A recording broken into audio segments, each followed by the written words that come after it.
going on, vinyl community? Welcome to another video with the Record Spinner. In today's video, I'm going to be doing a vinyl haul showcasing all of the records that I acquired within the month of March this year in 2023. And I have a lot of cool records to show you guys. Stuff by the likes of Genesis, Aerosmith, and Fanny. We even have some Walmart and Target exclusives and much, much more. It's about to go deep, so without further ado, sit back, relax, and enjoy the latest finds. All right, so we're going to be kicking this haul off with a nice hefty slab of Genesis. And this is the newest archival release to come out from them, and that is BBC broadcast. So this 3 LP release is basically a condensed version of what is available on the 5 CD box set that is also out for this release, which brings together a curation of the stuff the band did for the BBC. I say curation because it is not indeed complete. It was assembled by Tony Banks as well as Nick Davis, who is like the Genesis audio guru. So there are some like duplicate tracks missing and such, but for the most part, it paints a full picture. And on this 3 LP condensed version, we have things from like Sounds of the 70s, from 71 and 72 with Peter Gabriel. We have a nice hefty chunk of the Lyceum Show from 1980. And on this vinyl pressing, we have the Duke Suite, which is phenomenal. We have some stuff from Wembley 1987, which that was filmed and that's released as a live DVD, which is out there. And then there's a couple of tracks from their appearance at Nebworth 1992. So overall, it does a solid job in kind of bringing out the highlights. But honestly, this release should have come out already because the BBC stuff has been bootlegged for many, many years. In fact, I have some already that I honestly can't get rid of because those are complete, and this is not complete. You know what I mean. But needless to say, I will admit the packaging for this is phenomenal. We have a great photo of the 4-piece lineup and nice spread of the crowd at Nebworth from 92. And each record comes in their own printed inner sleeve with sort of like a breakdown of all the tracks from the various sessions, which I will say will be quite in-depth. So for the lack of completeness, we at least have the packaging and the various notes involved with that. So here we have individual shots, more photos, and here more photos and liner notes. So beautifully assembled, and this is also mastered by Miles Showell at Abbey Road using the half-speed process, so I'm sure this is going to sound absolutely nice. So excited to dig into some Genesis BBC work.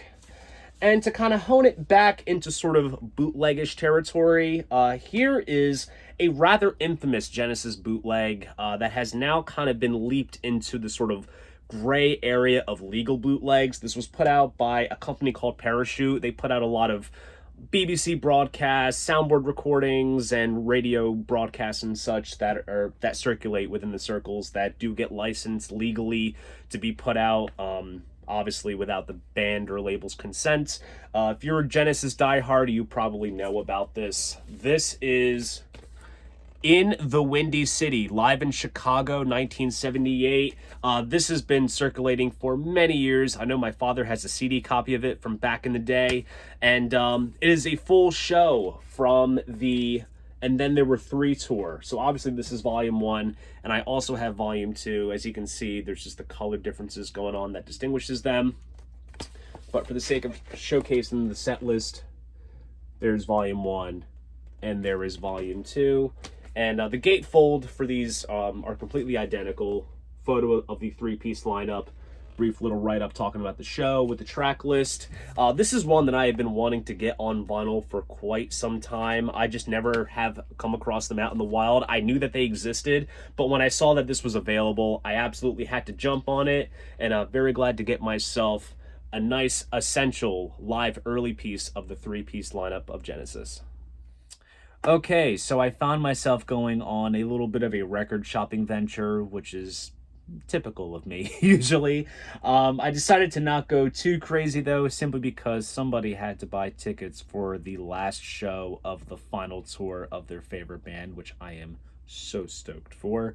But needless to say, I made it a point to at least pick up something from every store that I went to, and I succeeded in doing so. So I went to FYE within the Deptford Mall first, and of course, I think the days of getting Vietnam flashbacks from working at FYE are pretty much numbered. I do have some fond memories of working for them, but left at the right time.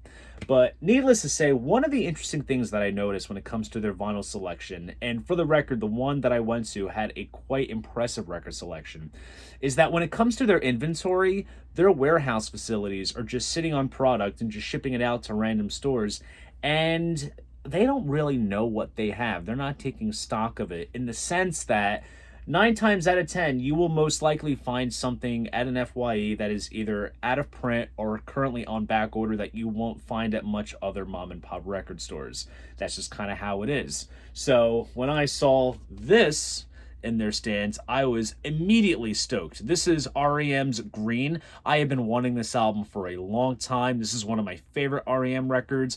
Pop Song 89, Orange Crush, you can't go wrong with this album. And I have not seen this available for a very long time, so I figured this would be an absolutely justifiable piece to snag.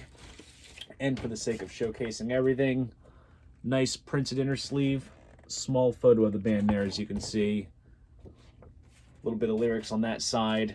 Nice custom label here. And this also sounds absolutely phenomenal as well. This is mastered by Chris Bellman, and it sounds absolutely wonderful. And I'm also continuing my Strokes journey, and I picked up their album Angles. This album has some more kind of quirky electronic elements to their sound, so kind of further building on what they had established with their first couple of records and their kind of explorations and experimenting.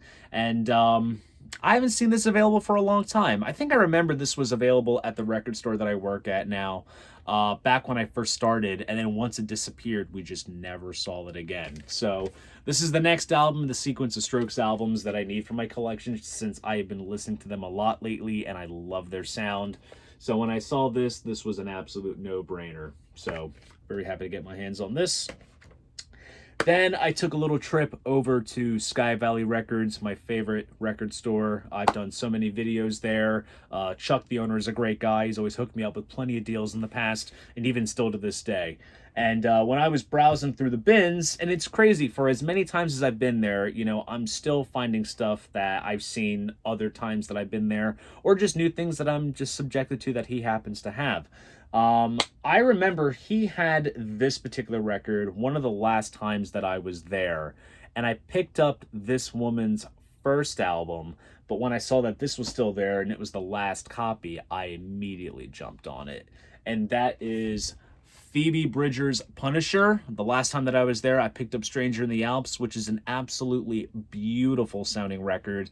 And this is the latest one that she has done. Aside from, there was a collab album that she did not too long ago. But in terms of a full-length studio album, this is the most up-to-date of hers. And everybody, for like, especially during like the holiday season, was looking for this record. And it was impossible to get, you know, anyone's hands on. So the fact that Chuck was able to get some copies in is quite remarkable, and he charged me a very solid price for them. And this has some gorgeous artwork here, nice gatefold jacket, and there is also this very nice booklet as well, which has bits of illustration, lyrics, just to kind of complement each bit of artwork. It is just absolutely beautifully put together. And given Phoebe's like kind of stripped down emotional singer-songwriter type style, the aesthetic fits overall. So I am very excited to dig deeper in with this album. And then I stopped over at Tunes and I saw this album, which I think the last time that I was at Tunes, one of the coworkers was playing in the store, and I liked it. And I already have an album by these two individuals that had joined forces back in the day and did some cool ambient music together.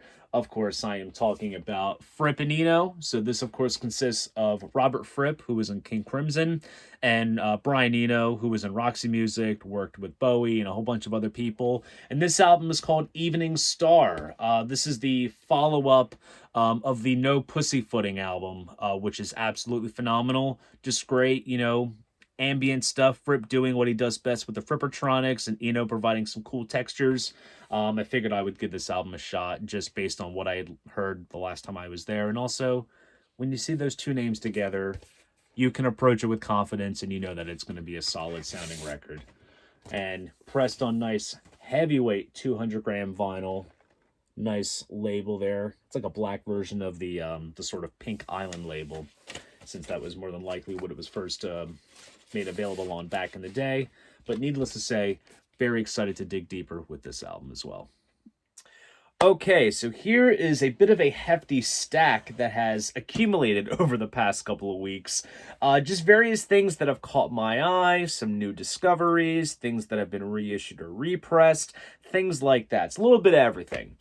Starting off with a blues guitarist who is much loved. He was also in a band called Taste, and I'm sure that probably was just a dead giveaway there.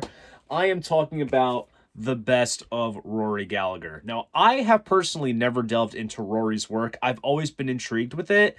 My good friend Emma over at 8 Vinyl Low is a massive Rory fan, and I sent her this compilation and I asked if this was a good starting point, since I'm aware that he has a solo career and, you know, certain albums do ring a bell, but I've just never gone the extra mile to listen, and she said that this would be a great starting point, so I'm taking her word for it, and I'm diving into this 2 LP set, which came out back in 2020.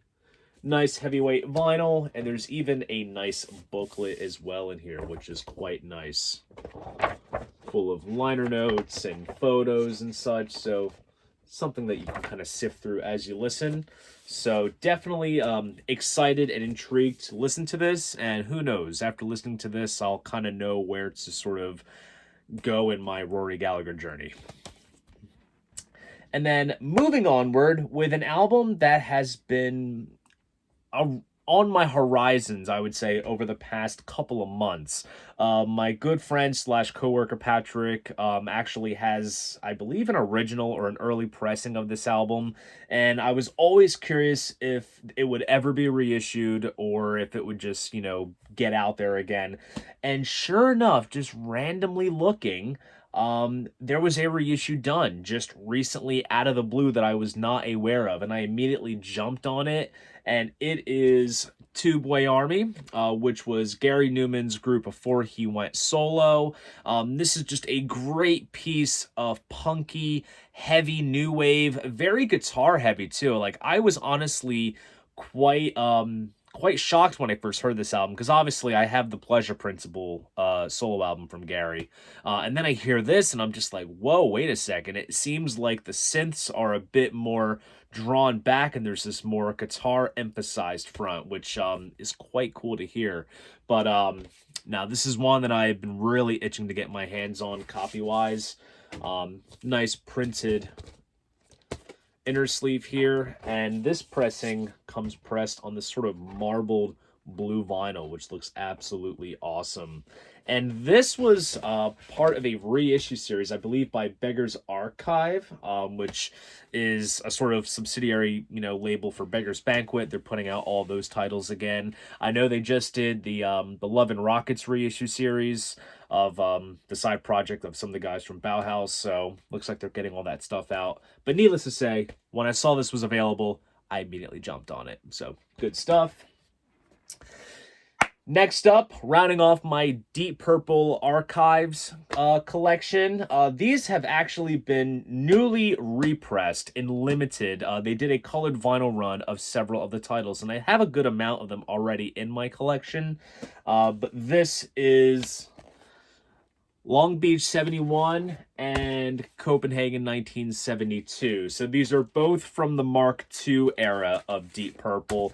We'll start with the earliest one here. Long Beach 71, literally 2 LPs, 4 songs each. So you can only imagine that this one kind of goes into live jammy type of territory, which when it comes to Purple, it's kind of interesting to hear because each member does their own showcase, but it's a hefty meal. 4 songs spread over 4 sides of vinyl is a lot, but it's a soundboard recording. I've heard bits and pieces of it, and it does sound phenomenal. This is just right after, I want to say, In Rock, or just before Fireball was due to come out. So it's, you know, right before they really, really blew up. And as you can see on the bottom, this is indeed limited to 3,000 copies. And I have copy number 295. That's a nice low number there. And then here we have some printed inner sleeves. There's Ian Pace there. And this comes on nice crystal clear vinyl. And then the next one from Copenhagen, which I will showcase now. This one here. This is basically a sort of companion piece to Made in Japan, because it's roughly the same set list with a few other songs. So you get things like Highway Star, Strange Kind of Woman, Child in Time, The Mule. You actually get some bonus cuts from New York 73, along with a 71 Australian radio interview. So nice overview of this era of Purple. And also, this show was also filmed, and it's out on DVD. Came out around the early 2000s. So if you're able to track that down, you have some visual material to feast your eyes on. And as you can see, once again, this is also limited. This is 512 out of 3,000. I was very lucky to get some nice low numbers. And this one comes pressed on sort of hazy-ish translucent red vinyl, which is nice. It all matches the sort of color schemes of the text on the cover. But I've been trying to hunt down the rest of these Deep Purple live series releases, and I believe there might be a few other ones I'm missing. I think I'm missing Paris 75. If they repress that, then I'll be pretty much complete. But it's a nice little series, fun to collect, of some early Deep Purple live recordings. And then, as of lately, I've been on a little bit of an Aerosmith kick. Just been diving back into their catalog, and I realized that I was missing these 80s, 90s albums. Now, granted, when it comes to Aerosmith, I am more of a 70s fan. I think they just were a bit more ballsier and edgier in the 70s. And then once, you know, MTV came in, you know, they got the fame, but they lost a little bit of that coolness factor. But needless to say, you know, I still want to hunt down the records. So I got my hands on Permanent Vacation. Of course, on this one you have Ragdoll, Dude Looks Like a Lady, Angel. The title track is good. What else is on here? Hangman Jury is good. They do a cover of the Beatles' I'm Down. So decent songs overall. You know, it's still Aerosmith, but I don't know. It's missing that little element. But here's the artwork there. Printed inner sleeve here. And let's see. Comes on that old school Geffen label, which is pretty cool. And then I also picked up Get a Grip as well. This is a 2 LP set, and there are lots of hits on here. So you have Crying, Crazy, Amazing, all relatively good tracks. Living on the Edge is great. Eat the Rich, Shut Up and Dance is one of my favorites on here, mainly because it was featured on Wayne's World 2, the second film. So I had to think there for a sec. And then here are the printed inners for that. And then same Geffen labels as before. I don't have to show you these things. So overall, rounding off my, not exactly rounding off my Aerosmith collection, but slowly getting it complete. There's a couple of pieces that I'm missing, but those pieces go for hundreds of dollars, and I'm not really going out of my way to get those, so maybe they'll get reissued. But needless to say, Aerosmith collection is getting slowly completed. Now here is a band, an album that I never suspected that I would get into, and it's thanks to my good co-worker slash friend Joe. He had played this album in the shop, and it caught my ear. Like the first couple of times listening to it, I was like, okay, maybe these guys are onto something. And this is a band that I just always kind of avoided for whatever, you know, reason. I just kind of felt that it just kind of wasn't in my alley, and there was a sort of stigma with this band. But upon listening to it, maybe it's the era that this album came out in is, you know, the reason why it kind of stands out, and I can see the artistic value in it. But needless to say, it got repressed recently, and I had to get my hands on a copy. So it's thanks to Joe that I got this. Kind of something completely different compared to everything else that I've shown so far. This is The Decemberists, and the album is called Picaresque. This came out back, I want to say, in 2005, somewhere around the mid-2000s. Best way to describe the Decemberists, it's like basically indie folk pretty much. It's, you know, very acoustic, very stripped down, but it is rich in melodies. There's a slight theatricality to it, a slight baroque kind of tinge to it that I really enjoyed. And it's an absolute trip of an album to listen to, just with all these little vignettes and all the songs and such. It's an absolute thrill. So if you're into, you know, that cool kind of acoustic stripped down indie folky type thing, then perhaps check this album out.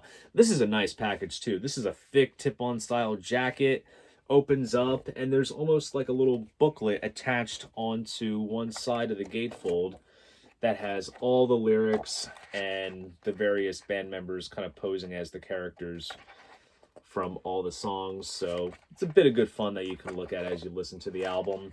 And I should mention that the main album takes up 3 sides, and then the fourth side is dedicated to the EP, which is called Picaresquities. So it's kind of like all the offcuts. So that's featured here. So kind of excited to spin this on the turntable. I don't know if I would go out of my way to check out more Decemberist albums, but so far I like what I heard with this one.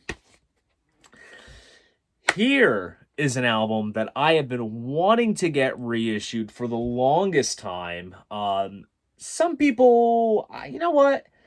I'm going to go as far as to say that when it comes to Yes-related side project albums, this is one of the fine ones out of the bunch. And it features, you know, a good hunk of classic era members. I am talking about Anderson, Bruford, Wakeman, and Howe, ABWH. So this is an album that was done back in 1989, which featured John Anderson, of course, on vocals, Bill Bruford on drums, Rick Wakeman on keyboards, Steve Howe on guitar. You have 4 members from early classic Yes, you know, era of, you know, the early 70s, and they got together and they did this solid record of late 80s prog. I will say some of it sounds a bit of the time in terms of some of, like, you know, the MIDI sampling and such. It has that sort of 80s sleek production value, but musically it's a solid record, and like I said, it's one that I have been wanting to get reissued for a long time. And as you can see, Music on Vinyl did the reissue of this just recently this year. And this is limited to 1,500 copies. I have copy number, I don't know if you can see that, 812. And I'll just take it out of the resealable bag just so you can see everything. Nice glossy, almost like liquid lamination type jacket. Little booklet here, where we have band photos, lyrics, all that good stuff. And of course, you want to see the color of the vinyl, and that is on nice kind of blue turquoise vinyl with that Arista label there. So very happy to get my hands on this sort of Yes-related piece of, like I said, one of the finer, to be honest, I think this ranks to be finer than most of what actual Yes was putting out in the 80s going into the 90s. It's a great record. It's good stuff. And the last record of this segment is actually a birthday gift that I gave to my friend Patrick, and I decided to pick myself up a copy. He was telling me that I would really enjoy this particular record, and he played it in the shop, and needless to say, I did. And got him a copy for his birthday, got one for myself. And the band that I'm talking about is Fanny, and this album is called Fanny Hill. One of the earliest all-female bands to get commercial success in the early 70s. There are some interesting Beatles ties to this, since it was engineered by Jeff Emmerich. It was recorded at Apple Studios in London. They do a cover of Hey Bulldog from the Yellow Submarine album. They also do a cover of Marvin Gaye's Ain't That Peculiar, as well as a bunch of their own originals. Just great, you know, 70s rock led by an all-female band. Can't go wrong there. And this is a reissue that was put out by Real Gone Music. Great reissue label, just putting out all kinds of cool, obscure-ish kind of things. Nice insert here with the lyrics.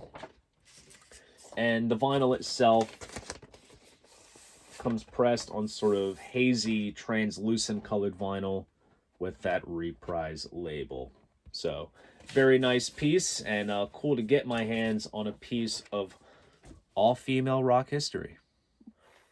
All right, guys, time for some Walmart and Target exclusives. Who remembers all the hoopla between mom and pop retail versus big box retail? And, when Walmart did that $15 sale, for records, I feel like the war has kind of died down a little bit. And let's face it, when it comes to variants of albums that we love and a big box retailer has them, they exist as variants for us. And we just pick them up because we collect things and that's what we're into. So no harm in it there. But anyways, the first exclusive that I'm going to show is from Walmart, and that is Queen A Day at the Races. Now, Walmart has been putting out Queen exclusive pressings out at random. I'm going to guess that they're going to do the entire catalog, or they're just doing select titles. But some of the exclusives that they have put out, such as for like Sheer Heart Attack, The Game, News of the World, are the same colored vinyl that appears in the studio collection box. So I've kind of avoided those, but there are some exceptions, whereas this album, along with A Night at the Opera, which I do have in my collection, come pressed on a different colored vinyl than what is featured in the box. So I kind of snag those up. That's what I'm after. So obviously in the box set, the version of A Day at the Races comes pressed on sort of standard boring black vinyl, which makes sense given the kind of color scheme of the artwork here, which I will showcase for you guys. You guys have probably seen this many times before. Also, fantastic Queen album. Tie Your Mother Down, Somebody to Love, Good Old Fashioned Lover Boy. All good tracks on here. Nice die cut printed inner. But this pressing comes pressed on tangerine colored vinyl, which looks absolutely beautiful. So this will sit very nicely next to my black vinyl copy from the box set. So I'm kind of curious as to which other albums they're going to be doing, which will be on different colored vinyl. I usually, these things pop up on their website when I check from time to time, or I just see things pop up. But needless to say, I will be hunting down the rest of them, of whichever ones catch my eye. And then moving on to Target, and this is sort of a continuous thing that they have been doing with the Hendrix catalog. And the latest exclusive pressing that they have is BBC Sessions. So in the past, Target will usually take like a lavish, extensive release and do a condensed sort of single LP version of it. So the last one that they did was for the Winterland shows. That was released as a box set. Instead, they did a single LP highlights release. And that's exactly the case here with the BBC stuff, which is available as a 3 LP set. Yes, I do have the 3 LP set in my collection, but let's face it, 3 LPs is a hefty meal to take in. So if I just want a single LP highlights release of Hendrix at the BBC, then I'm going to go for this. And for 20 bucks, you really cannot go wrong with this. Just given how of amazing quality the Hendrix releases are. They come with these nice inserts, nice little write-up, bits of liner notes, photos, track-by-track breakdown, rice paper sleeve, and of course, as you can see, this comes pressed on orange vinyl. This is certainly more than what money could possibly buy, and I am excited to dig into these highlights. And honestly, I did not, see myself picking up these exclusives just on the fly. It was kind of a thing where, okay, if Walmart has this, because I saw it once in my past, shopping ventures, I was like, maybe I'll snag it. But then I was like, you know what? If Target has that, I'll snag that too. So sure enough, the vinyl gods were looking after me because I came home with these beautiful variants. Okay, so now we are going to wrap this haul up with some Whatnot finds. And I'm sure, as all of you guys know, I have been quite active on Whatnot, both as a buyer and as a host as well, because the record store that I work at, called the Rock Shop, did its first show on the app, which I hosted, and it was an immediate success, auctioned off tons of great records, and the reception and the turnout was more than what we had expected. And there are going to be more shows to come in the future, and of course I'll be sharing all that information with you guys as time progresses. But I got my hands on two very cool pieces that I feel wrap this haul up quite nicely. Starting off with the Greenhorns, live at Shake It Records, fall 2001. The Greenhorns were a band that kind of came out of the Detroit scene, very much in the garage rock kind of vein. So they were kind of, emerging around the same time as, bands like the White Stripes and such. And to kind of tie it all in with, White Stripes and Jack White related stuff, the rhythm section of the Greenhorns consists of Jack Lawrence and Patrick Keeler, and those guys are in the band The Raconteurs with Jack White and Brendan Benson. Jack Lawrence has also done the Dead Weather and other Third Man related stuff. Same with Patrick as well. So everyone's kind of tied in together. This is a record store day pressing that came out some time ago. It is limited to 700 copies, and it is numbered. I have copy number 596. And obviously, this was recorded early on during the Greenhorns' career, which, to be honest, I am not too familiar with. The one album that I love of theirs is called 4 Stars, which is released on Third Man, and it's just such a phenomenal album. So I'm excited to dig into some of their early work with this live release. And I scored this for about $30, so it's about a couple dollars cheaper than what it goes for on Discogs. But I just love how it has that old school bootleg look with like the colored sheet with it yellow and the red ink. It kind of looks like a screen printed type, sheet as well, which is cool. And I also love the nod to the old school bootleg label, a trademark of quality, because as you can see, the labels here are just plain white with the black stamp, and it says Shake It mark of quality. So they kind of tie it all in. But just a very cool release to have, and I'm very eager to check out some early Greenhorn stuff. And now this next piece, I'm not even going to try to just kind of hype it up and explain. I'm just going to show it, and I'm going to start talking about it. Get a load of this. Yes, it is indeed the Vinyl Me Please pressing of Black Sabbath's Paranoid. Now, I had bought this sealed. On Discogs, it goes for anywhere to $80 to $90. I got it for $40, which is a nice grab. And I'll kind of explain why I wanted to get this pressing, or should I say get this pressing again. I'll explain. But as you can see, it kind of comes with a sort of almost OB-esque type of outer, piece of design, which opens up, and here you can make a cocktail called the Paranoid Blackjack, and has some brief little liner notes here. And this is from November of 2015, and it also comes with, of course, the art print that kind of matches up with the album that Vinyl Me Please puts out. And what I like about this is that you can kind of spin it infinitely, and it doesn't really change, which is pretty wild. And then here's also a little advertisement for other titles that they had at the time. And then, of course, here's the album jacket itself. Now, this pressing, I'll showcase more of it, and then I'll kind of explain it more. So there's the gatefold, and then here is the vinyl itself. And this comes pressed on marbled purple vinyl, which looks absolutely gorgeous. Now, the metal parts for this pressing come from the old Rhino press that was done around the 2000s, which was mastered by Kevin Gray, and as far as I know, was cut all analog. Now, that pressing is long out of print, kind of goes for a little bit of a premium. I actually did have it in my collection at one point, and then I upgraded it so I can get the Super Deluxe box, and I also got the 2LP Deluxe version. And so a part of me kind of wanted that Kevin Gray cut again, just because I had all these other different versions, because it is a sonically solid sounding pressing. It's very crisp. It's not too muddy.